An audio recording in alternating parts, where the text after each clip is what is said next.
اعوذ باللہ من الشیطان الرجیم بسم اللہ الرحمن الرحیم۔ ہم پہنچ گئے نجاسات پہ، تو فرمایا کہ ٹوٹل نجاسات 10 ہیں، 10 چیزیں نجس ہیں، ان سے پرہیز کرو، باقی آپ آزاد ہیں۔ اگر وہ آپ کے اوپر لگ گئی ہیں اور آپ مثلاً تر تھے یا وہ تر تھیں اور تری منتقل ہو گئی آپ کی طرف، تو پھر آپ کا جسم جان لگی ہیں یا کپڑے جان لگی ہیں، وہ چیزیں وہ جگہ نجس ہو جائے گی۔ تو ان 10 سے اجتناب کیا تو آپ نجس نہیں ہوں گے۔ اچھا، وہ کون سے 10 ہیں؟ پہلا ہے پیشاب اور پاخانہ۔ انسان کا پیشاب پاخانہ نجس ہے، یہ یہاں ختم۔ حرام گوشت جانور جن کی گردن کاٹی جائے تو خون اچھل کے نکلتا ہے، ان کا پیشاب پاخانہ بھی نجس۔ جیسے بلی، اس کو گردن کاٹیں تو خون اچھل کر نکلے گا۔ چوہا، اس کا مینگنی جو پڑ جائے، یہ نجس۔ تو انسان جو ہوتا ہے، اس کا گردن کاٹے تو خون اچھل کر نکلتا ہے۔ تو ہم اگر اس کا خلاصہ اس طرح کریں کہ ہر وہ حرام گوشت، انسان کا گوشت بھی تو حرام ہے نا کھانا، انسان کا گوشت کھانا اسی طرح حرام ہے جیسے بلی کا کھانا حرام ہے۔ تو ہر وہ حرام گوشت جس کا خون اچھل کر نکلتا ہے، اس کا پیشاب اور پاخانہ نجس ہے، فی امان اللہ۔ اسی طرح لوگ کہتے ہیں کہ بلی کو گیلا ہاتھ لگانے سے بھی نجس ہے۔ نہیں، بلی خود پاک ہے، انسان کو گیلا ہاتھ لگاؤ تو نجس نہیں ہوتا۔ بلی کو گیلا ہاتھ لگانے سے نجس، کتا نجس ہے، کتے کو گیلا ہاتھ لگے تو لوگوں کو، ہاں، لوگ اس مسئلے کو سمجھیں۔ اچھا، تو یہ ایک چیز جو نجس ہے وہ ہے ہر وہ حرام گوشت جس کا خون اچھل کر نکلتا ہے، اس کا پیشاب اور پاخانہ نجس ہے، ایک یہ۔ دوسرا، حرام گوشت ہے لیکن خون اچھل کر نہیں نکلتا، حرام گوشت ہے لیکن خون اچھل کر نہیں نکلتا۔ اس کی مثال ہے مگرمچھ کولڈ بلڈ ہوتا ہے، ٹھنڈا خون ہے، اس کا اچھلتا نہیں ہے، اچھل کر نہیں نکلتا۔ سانپ، اس گردن کاٹو اس کا خون اچھل کر نہیں نکلے گا۔ مچھلی، حرام مچھلی، میں بات حرام کی کر رہا ہوں، حرام مچھلی، اس کا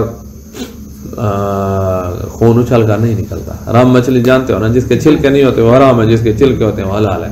اب نام جو بھی ہوں، ہم قاعدہ کلیہ رکھتے ہیں، چھلکے والی حلال، بغیر چھلکے والی، بغیر چھلکے والے کی اس طرح جلد ہوتی ہے، اس کی جلد ہوتی ہے، جو چھلکے والی ہوتی ہے اس کے چھلکے ہوتے ہیں۔ اچھا، تو اب یہ جو حرام ہے، مچھلی، مگرمچھ، سانپ، ان کا خون اچھل کر نہیں نکلتا۔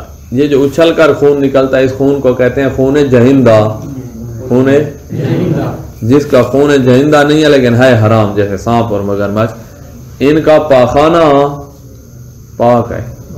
پیشاب، چھوٹا پیشاب جسے کہتے ہیں، یہ احتیاط واجب کی بنا پر نجس ہے، احتیاط واجب۔ اگر کوئی مجتہد کہے کہ فالالہ مجتہد کہے کہ نجس نہیں ہے، تو آپ اس مسئلے میں اس کی تقلید بھی کر سکتے ہیں۔ انسان، اب دیکھو، انسان اور حرام گوشت حیوان کے جس کا خون جہندہ ہے، اسی طرح صرف لکھ دیتے حرام گوشت ہے، ہر وہ حرام گوشت جس کا خون جہندہ ہے، اس میں انسان بھی آ جاتا، یعنی اگر اس کی راگ کاٹی جائے تو خون اچھل کر نکلتا ہے، ان کا پیشاب اور پاخانہ نجس ہے۔ ہاں، ان حیوانوں کا پاخانہ پاک ہے جن کا گوشت حرام ہے مگر ان کا خون اچھل کر نہیں نکلتا، ان کا پاخانہ پاک ہے۔ پیشاب، چھوٹا پیشاب، ان کا احتیاط واجب بنا پر نجس ہوگا، پاخانہ پاک ہے۔ جیسے مچھلی، وہ مچھلی جس کا گوشت حرام ہے، یہ کون سی مچھلی ہے؟ بغیر چھلکے والی، اس کا پاخانہ پاک ہے۔ سانپ، مگرمچھ، ان کا پاخانہ پاک۔ اور اسی طرح گوشت نہ رکھنے والے چھوٹے حیوان، مثلا مچھر، مکھی کا فضلہ یا آلیش بھی پاک ہے، جن کا گوشت ہی نہیں ہوتا، مکھی، اس کا پیشاب پاک، سب کچھ ان کا پاک ہے۔ لیکن حرام گوشت حیوان کے جو اچھلنے والا خون نہ رکھتا ہو، وہی مچھلی، سانپ، مگرمچھ، اگر ان کا اچھلنے والا نہیں ہے تو احتیاط لازم کی بنا پر ان کے پیشاب سے پرہیز کرنا ضروری ہے۔ احتیاط لازم، احتیاط واجب ایک چیز ہے، ایک ہی بات ہے، یا تو احتیاط کریں ان کے پیشاب سے، یا اسی مسئلے میں فال علم کی تقلید کرے اور وہ کہہ رہا ہے کہ یہ بھی پاک ہوتا ہے، پھر پاک ہے۔ پرندے کا جتنے بھی پرندے ہیں، حلال گوشت ہو، حرام گوشت ہو، کوا ہو، چیل ہو، سب کا پیشاب پخانا پاک ہے. تو کوے نے اوپر سے بیٹھ ماری ہے آپ کے سر پہ تو وہ پاک ہے، کوئی مسئلہ بھی نہیں ہے، آپ اس کے ساتھ نماز پڑھ سکتے، نماز باطل نہیں ہوگی. اگرچہ بہتر یہ ہے کہ آپ اس سے پرہیز کریں. بہتر احتیاط مستحب ہوتی ہے، احتیاط مستحب اور بہتر ایک ہی بات ہے، اور آپ نے پڑھا ہے کہ احتیاط مستحب کی مخالفت جائز ہوتی ہے. تو لہذا اس بیٹ کے ساتھ آپ نماز پڑھ سکتے ہیں. جن پرندوں کا گوشت حرام ہے ان کا پیشاب اور فضلہ پاک ہے، لیکن اس سے پرہیز بہتر ہے، یعنی احتیاط مستحب ہے. اب جب بھی احتیاط مستحب ہے اس کا ترجمہ بہتر کرنا. یہ باتیں سمجھو، آپ نے پھر آگے بہت پڑھنا ہے، اور آج سے ہی آپ جو ہے نا اس طرح بنو جیسے وہ ہمارے مجتہد ہیں نا، ان کے جو بیٹے ہوتے ہیں نا، چھوٹے بچے، تو وہ بچوں کو خود پڑھاتے ہیں نا تو وہ وہیں سے ماہر بنتے ہیں، استاد اچھے مل جاتے ہیں. اچھا، یہ یہاں ختم. اب کچھ اور حیوان ہیں جو ہیں تو حلال، لیکن ان کا پیشاب پخانا نجس ہو جاتا ہے. مثلا بکری ہے، مثلا گائے ہے. کب نجس ہوتا ہے؟ وہ کچھ خاص صورتیں ہیں جہاں پر ان حلال جانور، ویسے تو اب ہمارا کیا قاعدہ کلیہ ہوا، جو حرام جانور ہے اور خون جہندہ رکھتا ہے اس کا پیشاب پخانا نجس ہے نا، یا حرام جانور خون جہندہ نہیں رکھتا اس کا پیشاب احتیاط واجب بنا پر نجس ہے. یہ دو چیزیں، دو ہی ہماری باتیں تھیں. درمیان میں مچھر مکھی آ گئے تو وہ آپ ان سے پرواہ نہیں کرتے اور نہ کرو ان سے پرواہ. تو حیوان جو حرام گوشت والا ہے، خون جہندہ رکھتا ہے، پیشاب پخانا نجس ہے. خون جہندہ نہیں رکھتا تو صرف پیشاب احتیاط واجب بنا پر نجس ہے. اب ہے حلال جانور، بکری گائے، ان کا پیشاب پاک ہے، پخانا پاک ہے، کوئی مسئلہ بھی نہیں ہے. لیکن 3 صورتیں ایسی ہیں جہاں پر حلال جانور کے پیشاب سے اجتناب کرنا ضروری ہوگا، وہ نجس ہوگا. کون سی 3 صورتیں؟ ایک صورت تو یہ ہے کہ یہ جو حلال جانور ہے، توجہ ادھر میری طرف، یہ انسان کا پاخانہ کھانے کو عادت بنائے ہوئے ہو، جیسے چھوڑو سیدھا پاخانے پہ جاتا ہے اور کھاتا ہے. بکری ہے، چھوڑو پاخانہ کھاتی ہے. تو اب اس بکری کی جب یہ عادت بن گئے نا، ایک دفعہ اس نے کھایا ہے تو یہ عادت نہیں ہوتی، عادت ہوتی ہے بار بار کھانا. جب اس کی عادت ہے، اب اس کا پیشاب اور پاخانہ نجس ہوگا، اس کا دودھ نجس ہوگا، اس کے منہ سے جو رطوبت ہے یہ بھی نجس ہوگی، اس کا پسینہ نجس ہوگا. سمجھ آئی؟ اس کی مزید تفصیل آگے آ رہی ہے. تو ایک تو وہ حیوان، حلال حیوان جو انسان کے پاخانہ کھانے کا عادی ہو چکا ہو. مرغی بھی ایسے ہوگی. اگر مرغی اور کچھ نہیں کھاتی، جیسے چھوڑو سیدھے پاخانہ ڈھونڈتی ہے، یہ عادت اس کی بن گئی ہے نا. ایسے نہیں ہوتی مرغیاں، کبھی کبھی کھاتی ہیں. جو عادی ہے، جیسے نشئی نہیں ہوتے، اس طرح کا وہ جو مہمان ہے نا، وہ اتنا گندا بن چکا ہے، تو اس کو ہم باندھ کے رکھیں گے. جب اچھا بچہ بن جائے گا تو پھر وہ سب کچھ اس کا پاک ہو جائے گا. کچھ عرصہ اس کو باندھ کے رکھیں گے تاکہ اس کو بھول جائے. اچھا، ایک تو یہ ہے، اس حیوان کو عربی میں کہتے ہیں جلال، جیم لام الف لا اور پھر لام، جلال. تو جلال کا پیشاب پخانا ساری رطوبتیں اس کی نجس ہیں، رطوبت تری ساری تری اس کی نجس ہیں. یاد رہے گا؟ یہ گیا جلال. دوسرا جو حیوان جس سے ہم نے اجتناب کرنا ہے وہ ہے بکری کا بچہ جو سورنی کا دودھ پی لے، خنزیرہ کا دودھ پی لے. خنزیر ہوتا ہے نا، اس کی جو مؤنث ہے خنزیرہ، سورنی. تو سورنی کا دودھ پیتا ہے بکری کا بچہ، تو اس بچے کا پیشاب اور پخانہ بھی نجس ہے. تو بکری کا حلال ہے لیکن سورنی کا پی رہا ہے تو یہ بھی نجس ہے. گوشت بھی نہیں کھائیں گے. گوشت، ایک منٹ، چلو گوشت کو میں دیکھوں گا، یہ اس کتاب میں نہیں ہوگا، اور جگہ میں ہوگا. تو بہرحال اس کا پیشاب پخانہ نجس. یہ 2 ہو گئے.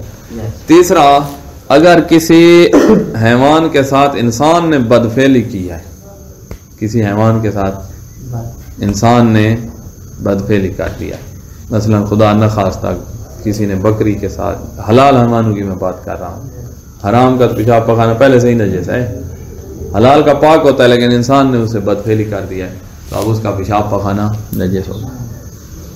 اب اس کو ذبح کر کے جلا کے اس کو ہم دفن کر دیں گے اور اس سے پیسے لیں گے جن کے حیوان کو اس نے نجس کیا ہے.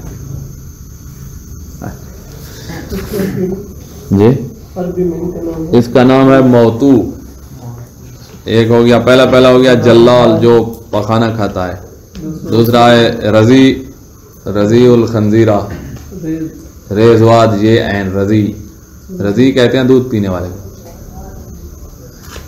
اور تیسرا ہے الموتو میم وا توئے واو اور آخر میں حمزہ.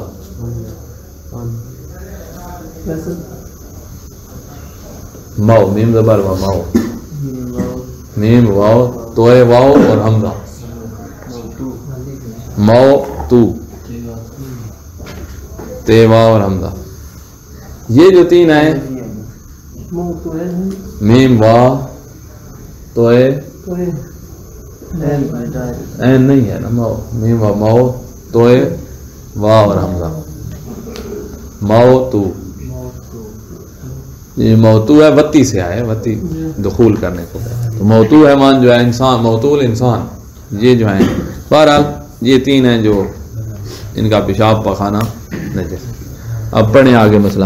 نجاست خور حیوان کا پیشاب اور پاخانہ نجس ہے. اب کوئی آپ تو طالب علم ہے نا، عوام میں سے کوئی پڑھے نا نجاست خور حیوان کا پیشاب پاخانہ نجس ہے، وہ کہے گا کہ نجاست تو خون بھی نجاست ہے، نالی کا پانی بھی نجاست ہے، وغیرہ وغیرہ نجاستیں تو بہت ہیں، تو لہذا سارے حیوانوں کا پیشاب پاخانہ نجس ہوگا. ایسے نہیں ہے، نجاست سے مراد یہاں پاخانہ ہے. پاخانہ خور اب ٹھیک ہے، یہاں لفظ پاخانہ ہونا چاہیے. پاخانہ خور حیوان کا پیشاب اور پاخانہ نجس ہے. پاخانہ کس کا؟ انسان کا پاخانہ کھانے والے حیوان کا. تو یہاں لفظ دیکھا کیسے لکھا ہوا ہے اور اس سے مراد کیا ہے.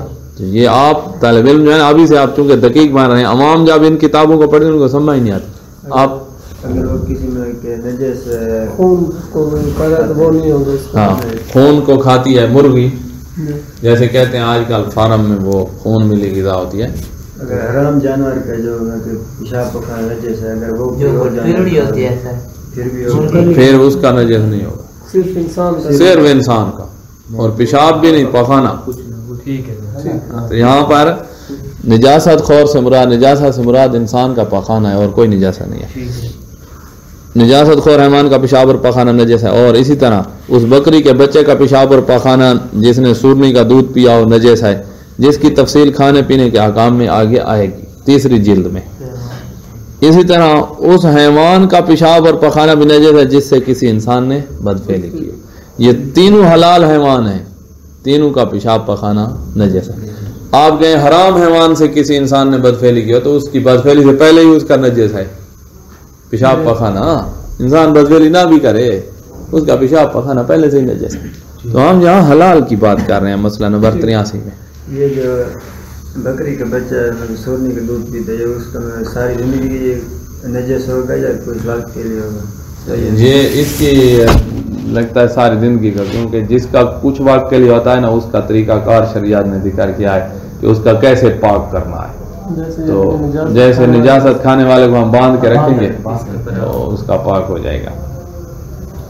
اچھا منی آگے جو کہا خون جہندہ رکھنے والے حیوان جس کے خون جہندہ ہوتا ہے وہ حلال حیوان ہے تو اس کی منی احتیاط واجب بنا پر نجس ہے. جو حرام حیوان ہے تو اس کی منی میں فتویٰ ہے کہ یہ نجس ہے، حکم یہی ہے کہ نجس ہے. تو جس کا خون جہندہ ہے اس کی منی نجس ہے. جس کا خون جہندہ نہیں ہے، جیسے سانپ خون جہندہ نہیں رکھتا، مچھلی چاہے حلال ہو حرام ہو، جس کا خون جہندہ نہیں ہے اس کا منی نجس نہیں ہے. جس کا خون جہندہ ہے اس کی منی نجس. تو اس کا معیار خون جہندہ ہے، یہ یاد رکھیے گا. اور جس کی منی نجس ہوتی ہے اسی کا خون نجس ہوتا ہے، اسی کا مردار نجس ہوتا ہے. یہ آگے یہ قاعدہ بنائیں گے ہم. تو منی کس کی نجس ہے؟ خون جہندہ. اچھا خون جہندہ رکھنے والا اگر حرام جانور ہے جیسے انسان تو اس کی منی نجس ہے، یہ فتویٰ ہے، احتیاط واجب نہیں ہے بلکہ فتویٰ ہے. اور اگر حلال جانور ہو جیسے بکرا، بیل، بھینسا، ان کی منی احتیاط واجب بنا پر نجس ہے. تو جو بھی خون جہندہ رکھتا ہے اس کی منی سے اجتناب کرنا ہے. جو خون جہندہ نہیں رکھتا اس کی منی پاک ہے. جیسے مچھلی، جتنی بڑی مچھلی ہو اس کی منی جو ہے پاک ہے، خون جہندہ نہیں رکھتا. اچھا مسئلہ 84 منی. مرد اور خون جہندہ رکھنے والے ہر نر حیوان کی جانور کی منی نجس ہے. یہ اتنا لمبا کر دیا ہے مسئلے کو، بات بس یہی رکھیں آپ اپنے ساتھ. خون انسان کا خون جہندہ ہوتا ہے یا نہیں ہوتا؟ ہوتا ہے. بس اتنا ہی لکھ دیتے خون جہندہ رکھنے والے کی منی نجس ہے، چاہے انسان ہو یا حیوان. جی مرد اور خون جہندہ رکھنے والے ہر نر حرام گوشت، نر ابھی مادہ کی بات بھی کریں گے، ہر نر حیوان گوشت جانور کی منی نجس ہے. وہ رطوبت بھی منی کا حکم رکھتی ہے جو عورت کے بدن سے اس طرح شہوت کے ساتھ نکلے جو اس کی جنابت کا سبب بنے. تو بات تو وہ ہو گئی نا، مرد کا کیوں کہتے ہو، انسان کا لفظ کیوں استعمال کرتے ہو؟ خون جہندہ رکھنے والے حرام گوشت کی منی نجس ہے، چاہے مرد ہو، عورت ہو، حیوان حلال گوشت ہو، حرام گوشت ہو، جو بھی ہے سب میں لکھ دیتے. وہ خاتون کی منی کی کہا جس کی تفصیل مسئلہ نمبر 345 میں آئے گی، خاتون کی تفصیل. اچھا احتیاط واجب یہ ہے کہ خون جہندہ رکھنے والے نر حلال گوشت جانور کی منی بھی سے بھی اجتناب کیا جائے. تو حلال کی منی احتیاط واجب بنا پر نجس ہے، حرام کی منی میں فتویٰ ہے کہ نجس ہے.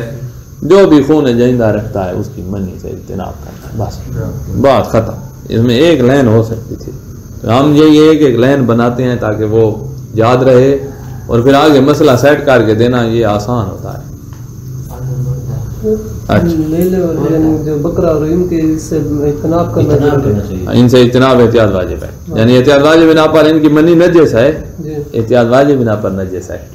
اجتناب کا کیوں کہہ رہے ہیں؟ نجس ہے تو کہہ رہے ہیں احتیاط واجب بنا پر نجس. اچھا اب ہے آگے مردار.